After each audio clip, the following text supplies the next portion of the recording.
Hello everyone, আসসালামু আলাইকুম। It's me তুষার। আজকে আপনাদেরকে পদ্মা নদী দেখাতে নিয়ে চলে এসেছি। আমি রাজশাহী পদ্মা গার্ডেনে আছি।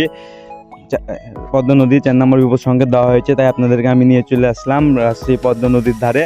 এখন আপনাদেরকে সামনের দিকে নদীর ধারে যেয়ে দেখানোর চেষ্টা করব। এইখানে সামনে নৌকা রাখা আছে, নৌকা ভ্রমণ করতে পারবেন এই বিপদ সংকেতেও। সামনে একটি গরু নামবে, আপনাদেরকে দেখাবো। তো দেখছেন পদ্মা নদীর ধার 4 নম্বর বিপদ সংকেত দেওয়া হয়েছে। রাস্তা লেভেল কম বেশি পানি এইখানে মনে হচ্ছে। এই তো গরু নামছে, গরুর কথাতে আমি আপনাদেরকে বলেছিলাম। গরু কিভাবে নামাচ্ছে দেখেন। তো গরুটিকে মূলত ওই দিক থেকে নিয়ে এসেছে, নদীর ওপারে যারা বসবাস করে। এখন আপনাদেরকে আমি একটু ওই সাইড থেকে নদীটি দেখানোর চেষ্টা করব।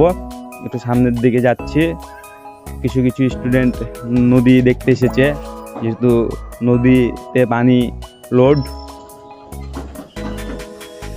সামনে নৌকা ভ্রমণের জন্য ডাকাডাকি করছিল। এই তো আমি আপনাদেরকে এখন এখান থেকে একটু নদীটি দেখাবো, কেমন পানি আপনারাও বুঝতে পারবেন। নদীতে ব্যাপক পানি।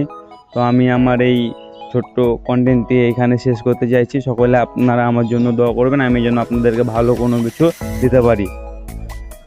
তো টাটা, বাই বাই, আসসালামু আলাইকুম।